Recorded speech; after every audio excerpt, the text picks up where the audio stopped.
साबित बनानी रहमतुल्लाह अलैह फरमाते हैं कि हमें यह हदीस पहुंची है कि इब्लीस हजरत यहया अलैहिस्सलाम के सामने जाहिर हुआ। हजरत यहया अलैहिस्सलाम ने देखा कि उस पर हर किस्म की जंजीरें और रस्सियों के बोझ हैं।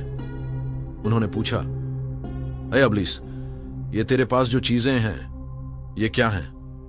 इब्लीस ने जवाब दिया, ये दुनिया की शहवतें हैं जिनके जरिए मैं बनी आदम को गमराह करता हूं। हजरत यहया अलैहिस्सलाम ने पूछा, क्या उनमें मेरा भी कोई हिस्सा है? इब्लीस बोला, जब आप पेट भरकर खाते हैं तो मैं आपकी नमाज को भारी कर देता हूं और अल्लाह के जिक्र में आपकी तोजा कमजोर कर देता हूं। यह सुनकर हजरत यहया अलैहिस्सलाम ने फरमाया, अल्लाह की कसम, मैं कभी भी पेट भर कर नहीं खाऊंगा। इस पर इब्लीस बोला, अल्लाह की कसम, मैं भी कभी किसी मुसलमान की खैर ख्वाही नहीं करूंगा।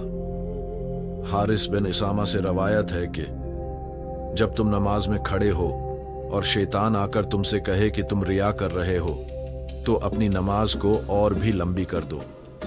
ये कहानी इंसान के दिल में दुनिया की शहवतों से बचने और अल्लाह के जिक्र में साबित कदम रहने की तरगीब पैदा करती है।